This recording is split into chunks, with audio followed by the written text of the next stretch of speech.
So, a few words about myself. I work at Agile practice, I have lots of hobbies, I have lots of interests, and my main interest for now is career coaching and Agile coaching.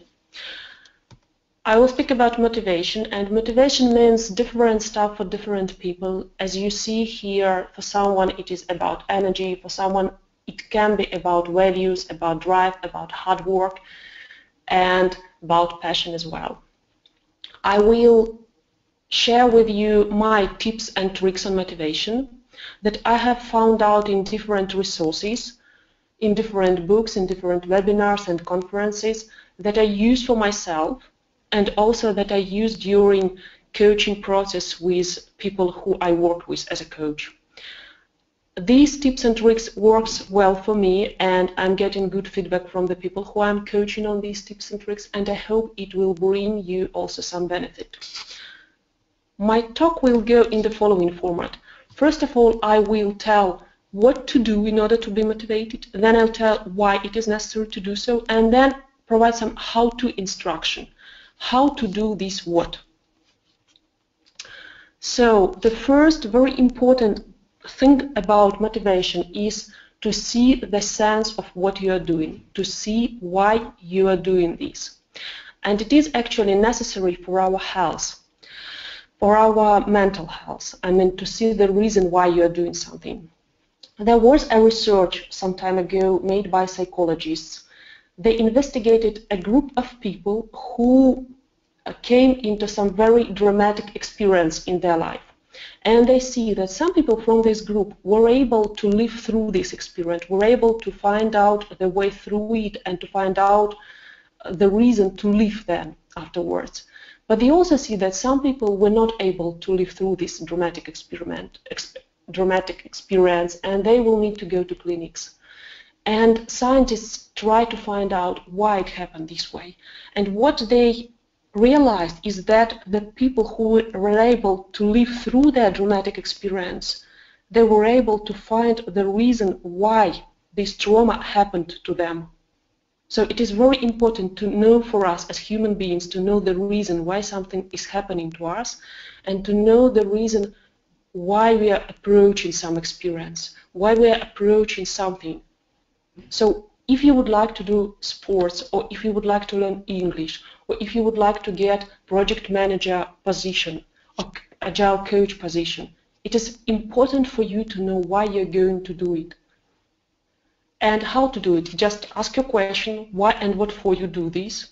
You can also use 5 why technique. It's just asking yourself 5 times. Why, for instance, why you would like to get a project manager position. Okay, I would like to have more power. Why do you need more power? I would like to have more influence on people. Why you would like to have more influence on people? And so on and so forth. You ask yourself 5 times why, to find out the eternal reason, to find out the source of the reasons why you're doing this or that.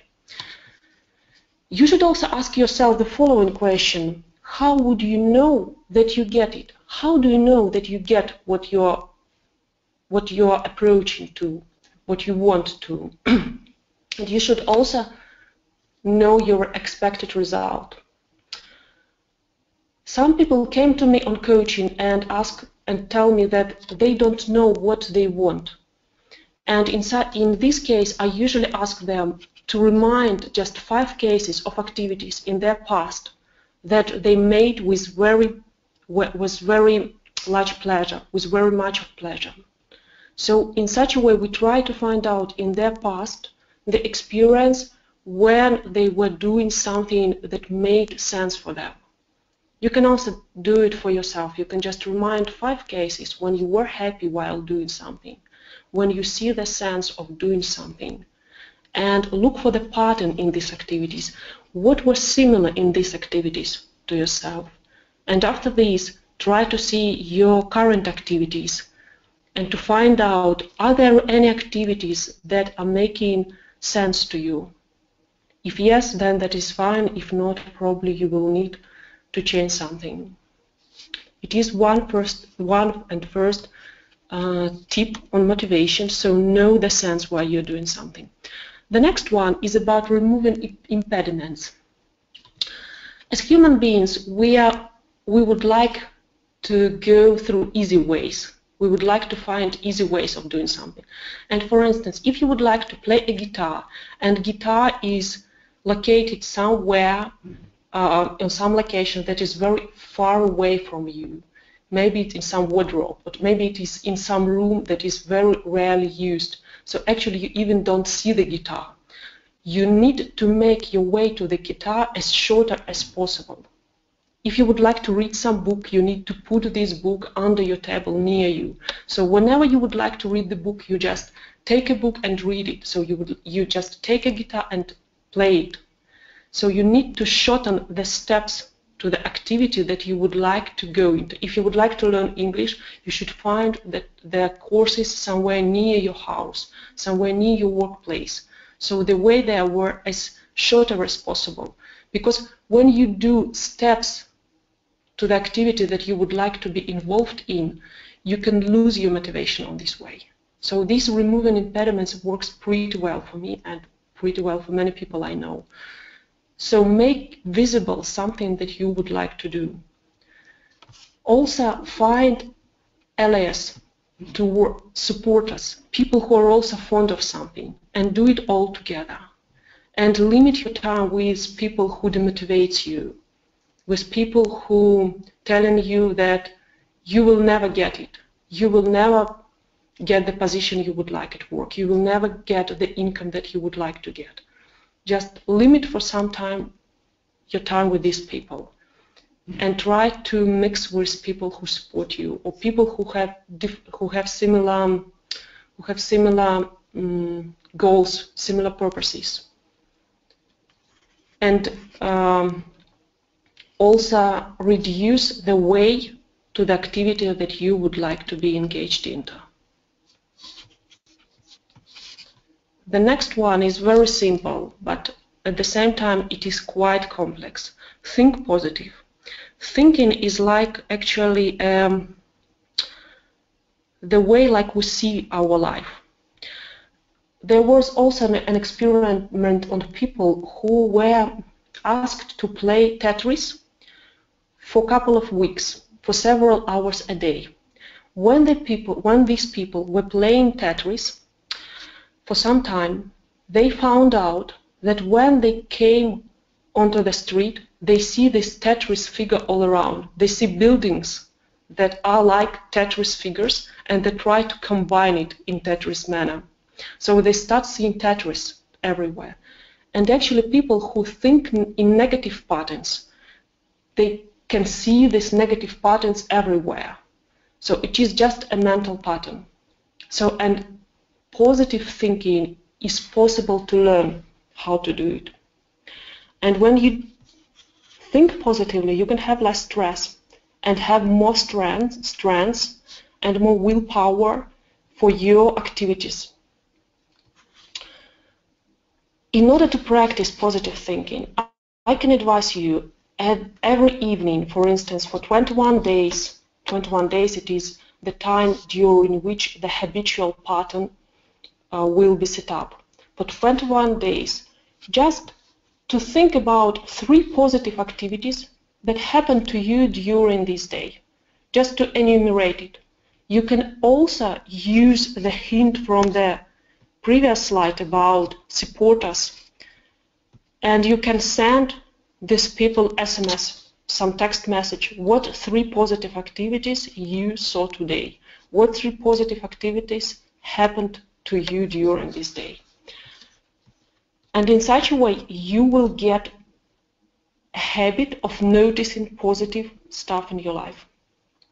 Also, I would suggest to use Lasada ratio, Lasada coefficient, that it is also called, that for one negative emotion that you feel, you should have 3 positive ones.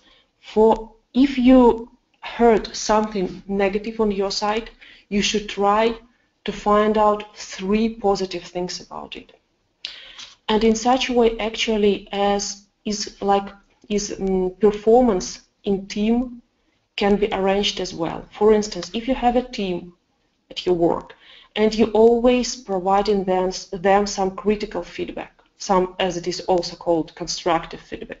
Make sure that for one so-called constructive feedback, you're always providing 3 positive feedbacks, because it is necessary to keep the team up and running, to keep them on their current performance level. If you break this coefficient, the performance, your performance or your team performance can get lower, as you see here. So it is even better to say 6 or 7 positive things to yourself. Yeah. Mike? I heard some sound. Okay. So it is even better to say 6 or 7 positive statements to yourself or your team in order to get you on a high performance level. You can read a lot information about Lasada ratio to make sure that I'm not tricking you. There is lots of researches on it, and you can see how it is important to use positive motivation to people and to yourself. One more trick is about ability to influence. Sometimes we get stuck with some activities and we think that we can't influence our work. We think that we can't influence our manager. We can't make our career the way we like because we have some managers under us. Or as a team, we have some third-party teams on a client side that we can't influence, and in such a way we can't do nothing about it. And in this case, we can learn how to be helpless. There was also an experiment with dogs. There were 2 groups of dogs. One group of dogs, both group of dogs, were heated by electricity. But on the one hand, on one group, the dogs were able to switch the electricity off. They were able to do some activities in the cage in order the electricity was switched off. On the other cage, anything the dog do, they were not able to switch the electricity off. Then both groups of dogs were put in the cages where it is possible to escape. The fence in the cages was very low, so dogs can just jump over it. So the group who were able to switch the electricity off in the first experiments were just running away from this cage. But the second group who learned how to be helplessness, they just lie on the floor and the electricity were hitting them. There was also the same experiment with people, but not with electricity. People are not allowed to be heated by electricity, but with very unpleasant sound. On some room, people were able to switch the sound off by touching the walls, touching the table, but on the other group, people were not able to do it. And then again, both groups were put into the rooms where they were able to switch the sound off. The first group did it, and the second group even not try to do it because they learned how to be helpless. So make sure that you always try to change the situation. And if you feel that you don't have any influence on third-party team or on your manager, on some people around you, just understand on what you can influence. Just write down probably a list on what you can influence in your life, not in the particular context about your manager or about some third-party team, but in general, just to see your areas of influence. It makes you feel more empowered, more empowerment in your life. If you find out some ways where you can be influenced, where you can influence other people. So just create a list of what you can influence and what you can't influence. Probably there are lots of stuff in your life that you can influence and only few that you can't influence, but you always focus only on the ones that you can't, while it is maybe 10 times less than you can. Also define action items, how you can influence. So think proactively. Remember about learned helplessness. you can also make this legalization of your negative feelings. Just find a person, maybe some of your supporters, some people you have good friendship relations, and just take your 30-40 minutes of complaints. Just go very deep into complaints, legalize it, just complaining that is fine in this situation. And after this, just start thinking proactively. You can also find out that sometimes you know how to do something. For instance, you know how to do Scrum, you know how to do Agile, and you can do Agile and can do Scrum in your team. But for some reason you don't do this, so probably start doing it, and probably start being and start living with Agile principles and values. Start being Agile. So there is also a matrix. When I know something, I can something, and I do something, and I am. So just find out where you are on some scale in your life regarding some activities. Maybe you know how to manage people. Maybe you even can. You have some responsibilities and possibilities how to manage people, but again, you don't do this. Also, let others influence you and see what and in how way you can be influenced by other people, and in such a way learn from them how to influence other people. So if you have the experience of being influenced, then you know how to be and how to influence others as well. There is also a model about areas that you can influence. It is what I can influence. There is also some influence level when the people you know can influence you, my friends, my team members, my project members. And there is also area which can be influenced through you to they. So probably there is some activities that I influence, there are some activities that people I know can influence, and there is some activity that can be influenced through these people that I know. So that's all about influence. And another tip is about multitasking. Probably you didn't know, but multitasking, it is damaging for your brain. It brings damage for your brain. So you can make an experiment. You can gather some metrics on how many tasks you can do while doing multitasking, and how many activities you also do and what in time while not you are doing multitasking. I did it for myself, and I found out that actually I spend that same time while I'm doing multitasking and while I'm not doing multitasking, but I feel better while I'm not doing multitasking. I feel more clear, I feel more power, more strength while I'm not doing multitasking. So I stopped it for myself. I'm also defining short work cycles. I'm defining a work cycles of 15 minutes. I keep focused, 100% focused on some activity for 15 minutes. After this, I have a break for 2-3 minutes. I can browse Facebook, I can read some emails, I can answer phone calls, and then again I have this cycle of 15 minutes where I'm very deeply into activity. So try it for yourself and see the results. Maybe this case also will work for you, and also read about multitasking and how it is damageable for your brain. Probably it can make you stop doing multitasking. And while I'm staying focused on some activity, I feel that I'm very motivated to do this activity. I even can be involved in the flow state, and this flow state is very productive state. So in multitasking, flow state is not possible, unfortunately. What I also do is I'm gamifying some activities that I do. For instance, when you have a call with a client, I just tell you a few words how to make a game. For instance, when you have a call with your client, just focus not on the thing that you don't want to make this call. For instance, you can focus on 3 new English words that you will use in this discussion. Or you will try to notice 3 new English words when you are talking to your client. So it's just shifting the focus. For instance, when I do public speaking and I need to go through the whole audience, through the whole room when I'm doing public speaking, not just stand on the same place, I try to notice people who are in green coats and direct to them.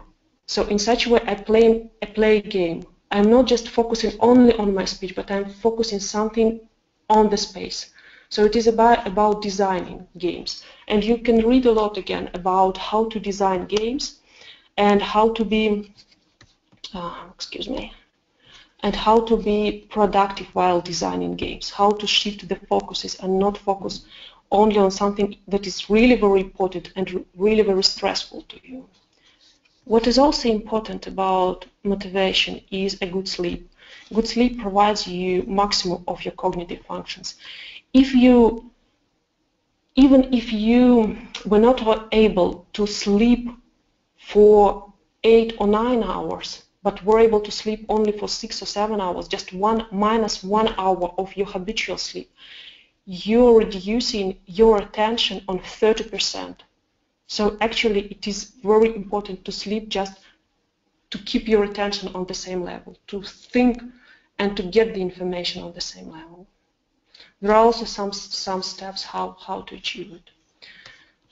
As I already said, being in flow, it is a very productive way of making activities. It is very effective and resourceful state. To be in flow, you should do a task that is challenging to you on 4% comparing to your mastery level. So if I can do something as a challenge for me, but it is a not very high challenge to me, I can get this flow state. And when I do something, especially when I'm in contact with someone and I would like to get some feeling of flow during the discussion with someone, I have 3 focuses: on me, on the person who I'm speaking, and on situation. It makes me a challenge, and in such a way I can get this flow state even in conversation with someone. Also, it is important to be aware of your emotions and not to stick to some emotions. And in order to go into flow, I split my activities into different steps, and the initial steps should be very easy to do. And then I am just making it more and more challenging. And in such a way, I can be involved in flow state. Also, for motivation, it is necessary to know how you generate energy, how you can stay in resourceful state. Probably you didn't know, but when you're starting some activities, some initiatives, you always are full of energy because you are starting something and you feel how great it to be at the start. You are just feeling how it will be when it will happen, how it will be when it will result in something. So sometimes what I do, I start initiatives to get this energy and to spend on some activities that I need to finish. Probably I will start thinking about how it will be great to write a book. But I know for now that I probably will never write a book, but I am very enthusiastic about it. I start thinking about what I can involve in this, activity, how this writing process will happen, and I get lots of energy, and I put it in some activities that I need to finish. Also, sports providing you energy. Also, you should understand your energy cycles. Probably have some calendar that, for instance, on Mondays I don't have enough energy, and I can then go deeper into details. Why on Mondays I don't have enough energy, or for instance, at the end of the week I don't have enough energy. So you can write down your energy calendar for a day or for a week and then analyze it. Also, I usually try to make comfortable work environment for myself and stay curious in something that I am doing. Curiosity provides you a bunch of energy. Also, I think it is important to learn from people and life on a regular basis. I really like this technique for coffees with experts. I'm meeting with people regularly, having coffee or having lunch with them or just having talks with them. Some people who are gurus in some areas, and that can provide me lots of energy and lots of information about areas that I would like to get. Also, when I would like to be motivated about something, I try to define a first step toward my goal. And I definitely always try to integrate my activities into practice. I try to visualize how and what I will do in a particular day and time about my activity that I would like to proceed, where it will be integrated into my daily calendar. And I have the following motivation model that I use. Is you don't need to use all the tips that I mentioned today, but you can just choose the ones that you would like to focus into. For instance, for me now, it is very relevant about coffee with experts, starting initiatives. It is about sleep, and it is about defining short cycles and about using Lasado ratio. So it is my motivation model for current, maybe for a month, maybe for 2, for 3 months. You can create it for yourself. What I also would like to share with you is the sources what you can read and watch about motivation. There is in Russian and all the rest is in English. It is the sources where I taken my examples from, and you can use it as well and enrich your motivational models, your motivational approaches. That is all from myself. Thank you, and I hope my talk was useful for you. Thank you a lot. Mike?